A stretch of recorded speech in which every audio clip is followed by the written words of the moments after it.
Is it Bullshido if you're just doing it to have fun and win tournaments? Yes, because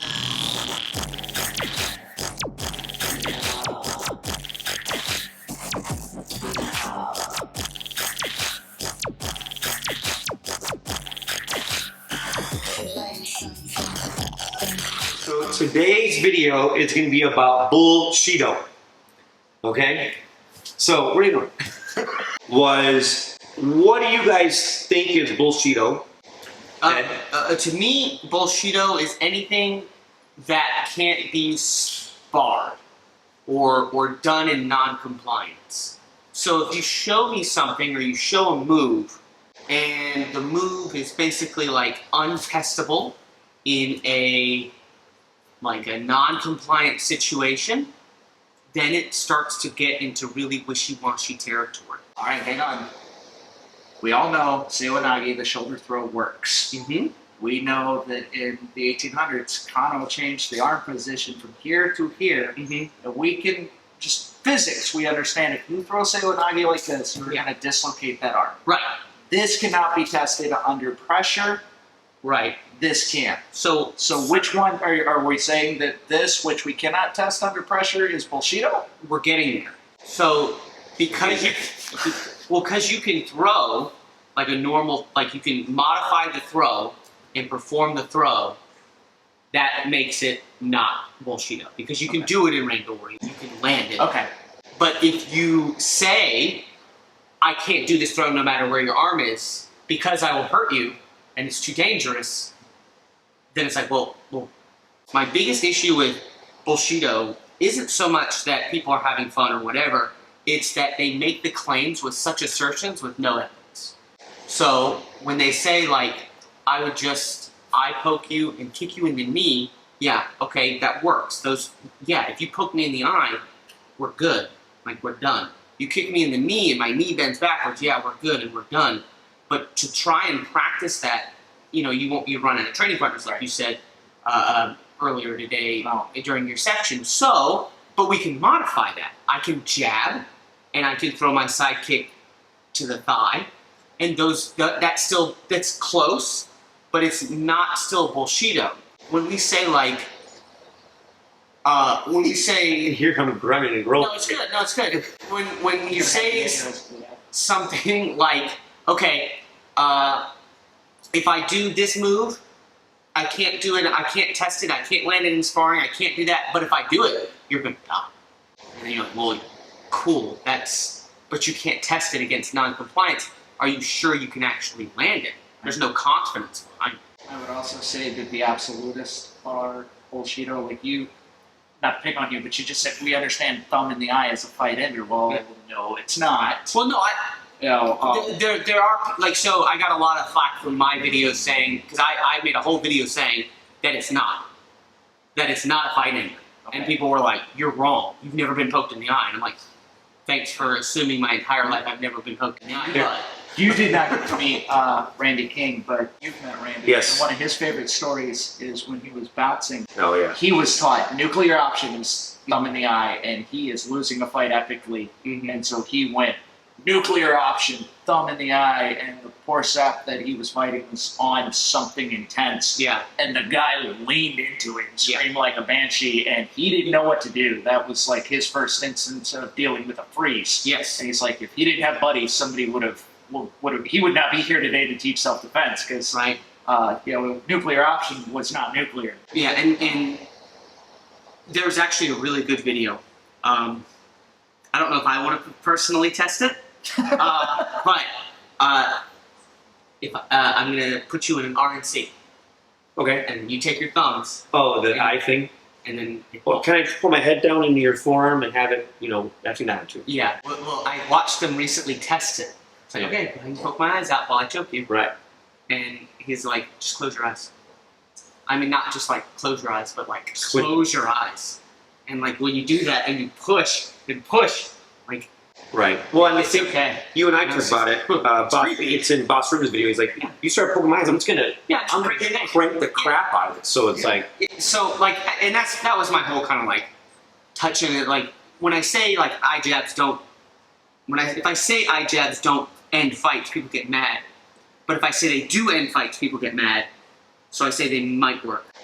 So Well, that's why I'm That's a saying, complete derailment from Bullshido. that's why I'm saying the absolute is because everything that we do doesn't always work. Because I mean, most of the time I can kick hard enough to hurt you, but I've met people that I just can't kick hard enough to hurt. So I mean, there's no one technique that works 100% of the time, and it could be everything from the variables of you to the variables I done screwed it up. Yeah. I mean, I'm human, and though I keep trying to walk on water, I always get my ankles wet. So Yeah. that is what it is. But okay, I'm going to throw this at you now because you brought this up, and it's been something I've thought about since the seminar at his place. You do this because you think it looks cool. Yeah, You 100%. do this because it's fun. Yes. So if somebody is doing a martial art because it's fun and they have no desire to do it, aka Tai Chi, they have no desire to use Tai Chi in combat. They're using Tai Chi to stay mobile. And, like my grandfather's 95, just jumped out of a plane. So if he was doing Tai Chi just for flexibility and for balance and whatever, then it doesn't matter if it's combative, effective or not. He's using it for a whole different purpose. Yeah. So is that Bullshido? No, because here's why. If there's, it Because you depends said on we can't test it. Yeah, so if the teacher is saying, Okay.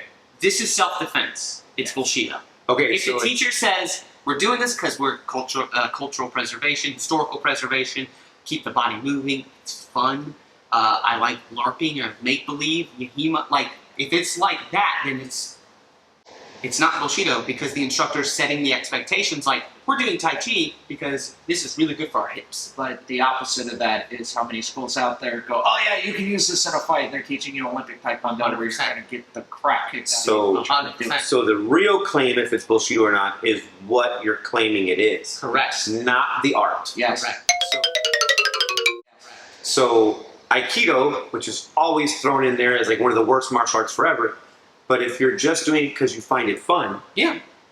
then And if you love the culture, and if you like doing it, As long as your sensei or teacher or whoever isn't selling it as this is what you do, this is the answer to the street fight. If you're upfront with what you do, if you're upfront with, I do this because it's fun and that's how I approach it, or even if you're teaching self-defense tactics and when you are and when you're not, this is sport, this is what, as long as your students are aware of what you're doing and you're maintaining a standard for that's the other side, as long as you have a standard for promotion, if you have a promotion system, that those two things have to be, you have to be upfront, you have to have a standard, you have to maintain a standard. You can't give away what you do, Yeah.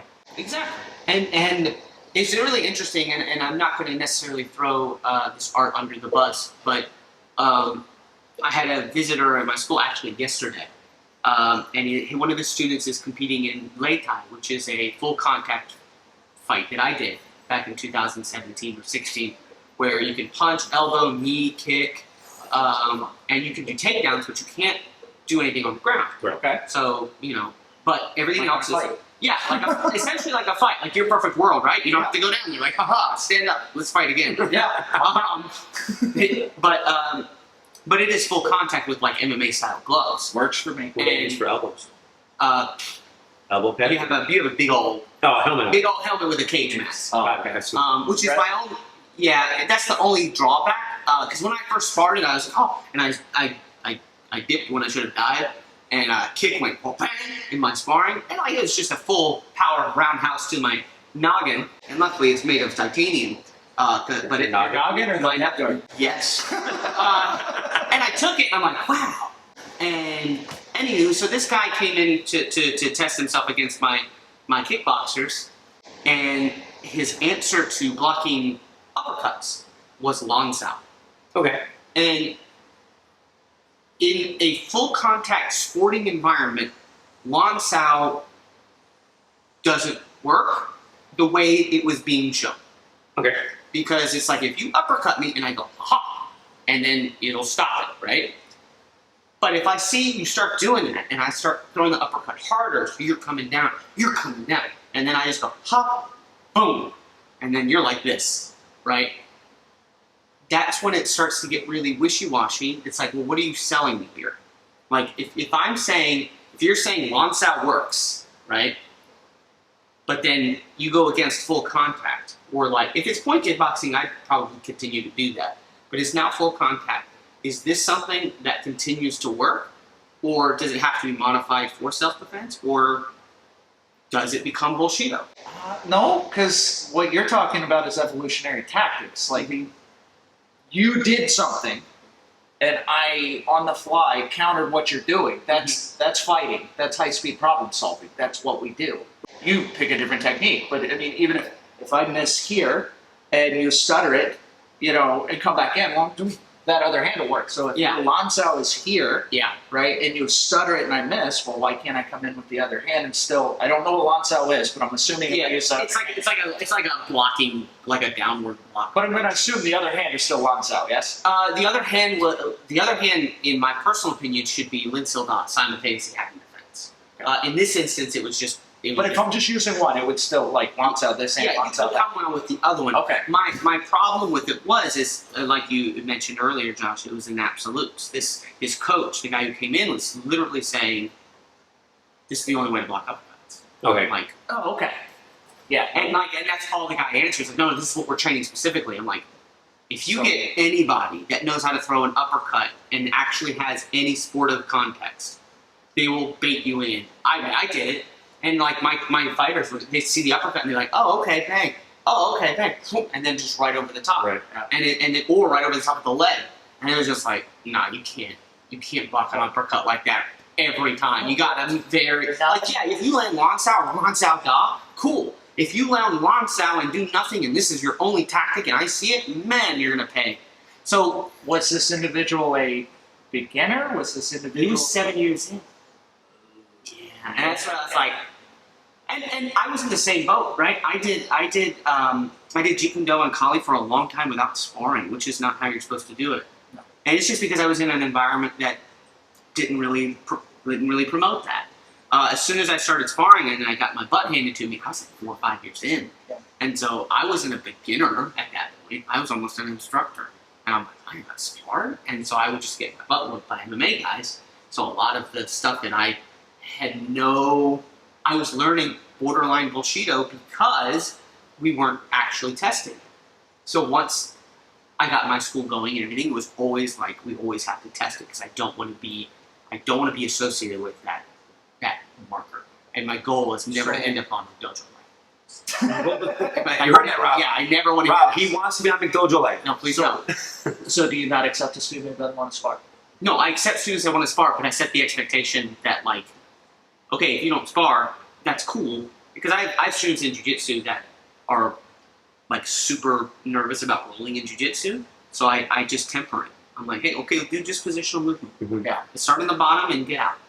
And if you're uncomfortable, tap and it ends.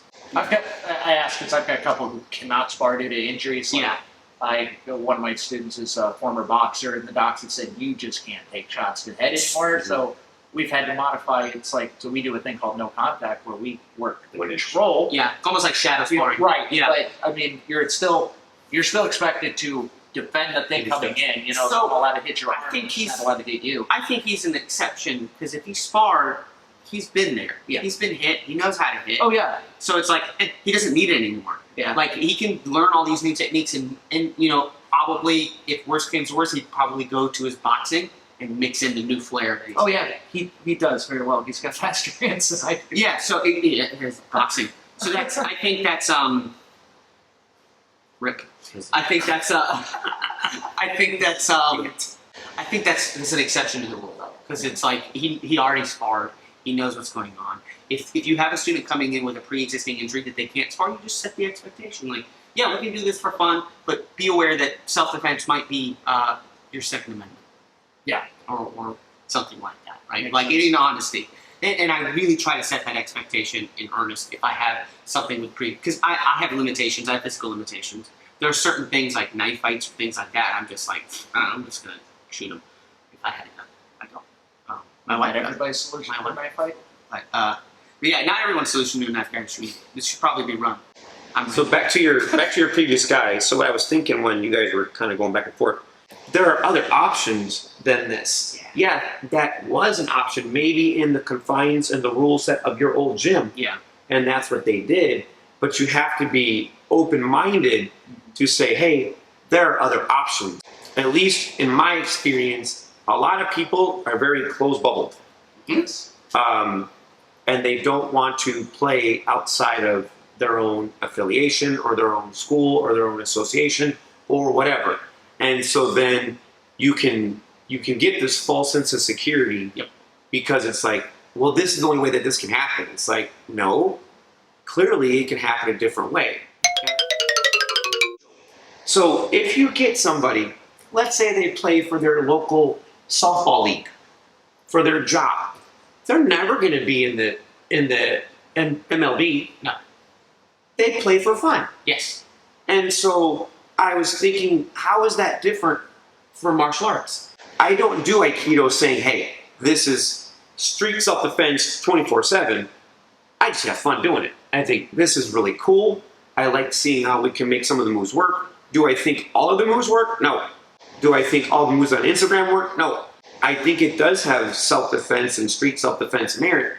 It's not, to me, an MMA. It's not a ring. It's not a kickboxing defensive thing. It doesn't have a place in those. I think it has a place when I'm walking around Walmart and someone's like, hey, and I just do the move. It's like, what the hell just happened? But it's over and done with, and that guy had no clue was coming. Right. Yeah. I think that's its context. And that's what's been ruined by YouTube or by Instagram or by everybody. Like, oh, well, you can't use this in the ring. You're right, I can.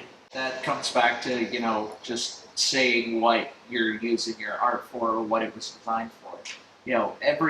Every civilization on the planet who needed a martial art has created one. Correct. The Grecos, or the Greeks made Greco-Roman wrestling. That was their martial art, back in the Pancration. Yeah, pancration.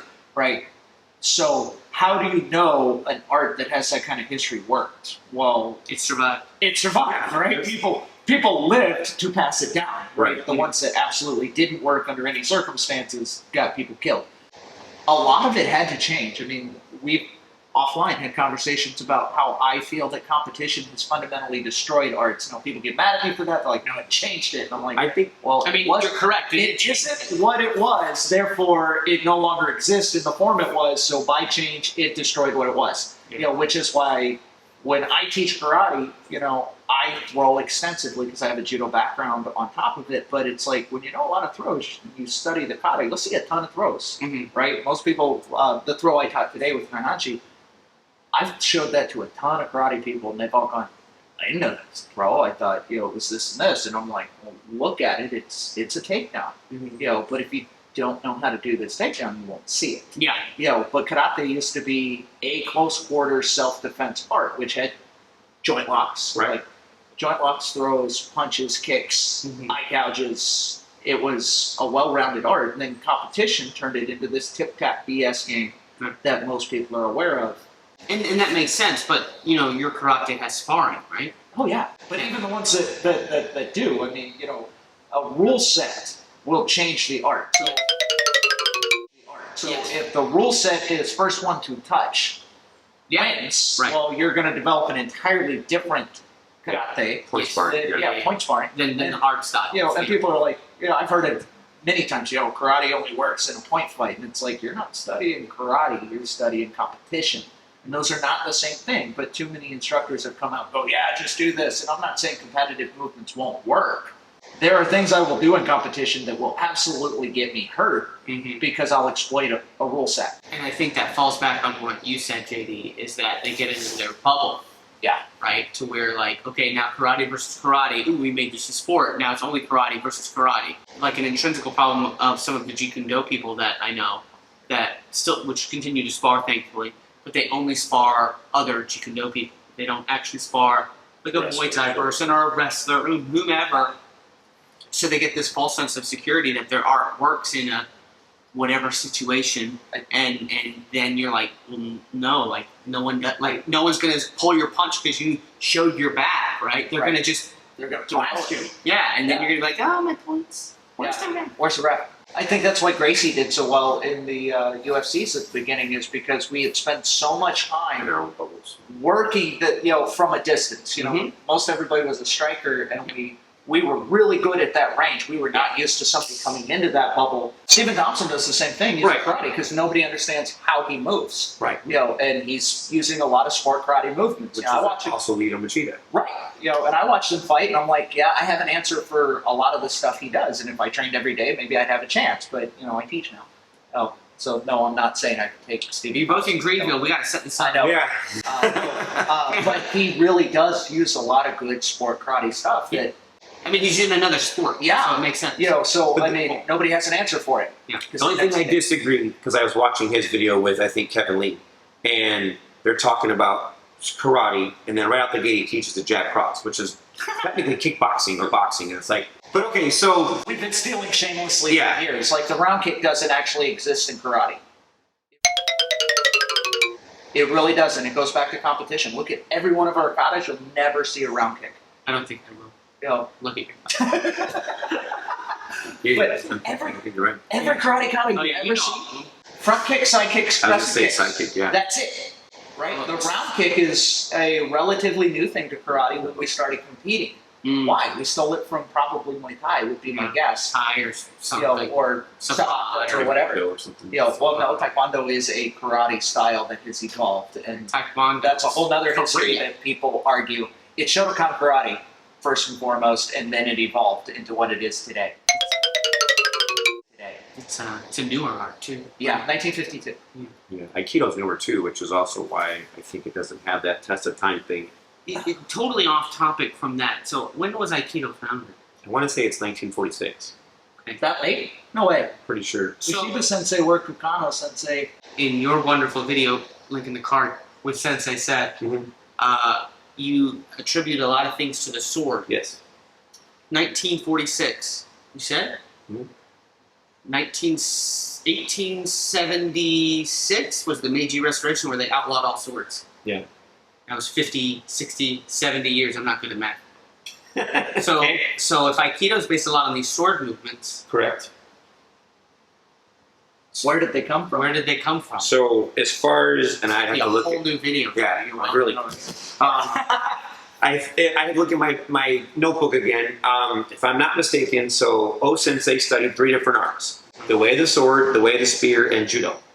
And then he combined those 3. And you're right, he did have a lot of Aikido kind of done, and he was teaching, but he didn't have official name. And then, I think it was birthed in 1946 as its own entity. So it's like Jeet Kune Do in 1967. So let's say it was founded on July 30th, Correct. 1967. On July 29th, Jeet Kune Do did not exist. Correct. But all But the techniques all the were stuff was there. Yeah. So some of the evolution of the art, I think it's also the evolution of us. Yeah. Because I know, I would love to go back to my teenager self and beat the hell out of myself for spending so much time trying to learn XMA, mathematics, because that's what was popular and big when I was coming up in karate. And funny enough, Mike Chat was the first referee to my first tournament. As the guy grabbed me by the gi, went wham, right to my face, and I had no answer for that. And I'll never show that video, but there's a VHS tape somewhere of me literally running around the ring trying to outrun this guy because he just punched me in the face. The second punch, he grabs me by the back of the head and just punches me and levels me. And I'm like, I don't know what I got myself into. So, Let's let's go back to your Bullshido since you mentioned XMA. Yeah, what is XMA? Extreme martial arts. It's the backflipping stuff. Yeah, have you seen all the videos? But wait, is it Bullshido if you're just doing it to have fun and win tournaments? Yes, because you're absolutely, because you're marketing it as a martial art, and it's not. It's not. It's gymnastics. You're not using a bow. You're a drum major. You're a majorette. But are you having fun? I don't give a damn. It's not martial arts. I told you I was gonna have the ambulance. But we said it's based on how you sell it. So if you're selling it saying, hey, we can go do the... Okay, but you're selling it as a martial art. So it's Tai Chi. Yeah, so if he's selling it, XMA is like, do they sell XI? Because I have no idea. And I'm loving that you're tricking. So I'm like, I'm just like Next time we have to trigger JD. Yeah. Because okay. I have it. For two. So XMA, right? What do they sell it as? Do they sell it as a martial art for self-defense? No.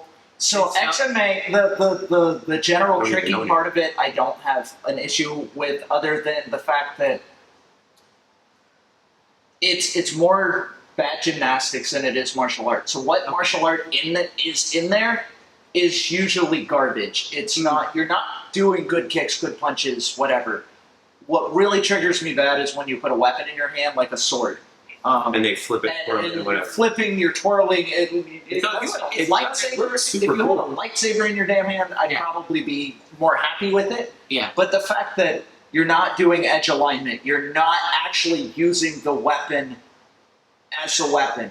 The fact that when somebody puts a bow in their hands, they're not using a bow. They're using a piece of balsa wood in the vague shape of a bow that they can twirl in their fingers. You know, but it's cool. Sure, it's flashy. So if they're not selling it as a self-defense thing, It's tiny. I know. Then if they're not selling it as a self-defense thing like Tai Chi, they're not selling it as self-defense. Not that I know of. Not that I know of. Maybe But- there is a combined Tai Chi. Leave There in is. comments. Okay, well, y'all need to stop. But so But again- are they Bullshido in the sense of like setting the expectations wrong, or are they Bullshido just because it's just Or just because you don't like it. like Yes. Tai Chi? All of the above. All of the above. Everything you said. At least with like Tai Chi, like and push hands and stuff, there's stuff that's applicable to combat in certain situations. Yeah, but there's documentation and interviews and stuff. People that did Taibo that have done self-defense to protect themselves because they had the muscle memory of a basic punch and a basic kick. And Taibo wasn't meant to be self-defense; it was just an exercise or Do you two. actually know one of, in my humble opinion, the best self-defense martial art, self-defense thing Genjutsu. besides gunjitsu? It's actually cardio kickboxing. Because you get so many reps in. You not only do you get reps in, you get cardio. Right. And what is the one thing that like if you're gonna have to fight somebody in a high stakes environment and you're not used to your heart rate going above 130 Right. from sitting on the couch to standing up, you're in for a world of trouble. Especially when you get an adrenaline dump. Yeah. So adrenaline notwithstanding, right? You're getting so many reps in, but you're also in actually better shape throwing punches, Mhm. even if they're not great. 'Cause Right. be honest, right? A lot of cardio kickboxing just hit the bag. Just hit the bag in the combo I did. Hook, hook, hook, knee, right? Volume of strikes is oftentimes more beneficial to getting somebody to break space and leave you alone Yeah. than power generation is. But now you can't tell me an average person if they were gonna attack somebody at Walmart and if that person did some kind of twirly flip kick thing, you were like, I'd run away. you're good. I'd run away. No. That's too much athleticism. Yeah, they're like, all right, cool. We're gonna walk that way and go jump the other person. Yeah. So XMA, No, I'm not giving itself in self-defense. I'm not giving it to you. Just like But- I wouldn't give you the kata in the last video, I'm not giving it out. I'm He absolutely. ended up doing a video on it, giving me right. That's the law. That's all. In that That's video, a different that's story. different. Yeah, That's a long in our time. last conversation video, he wouldn't give you the kata, even though we were both right. What combination? There's a thing called a contrarian. Spell that.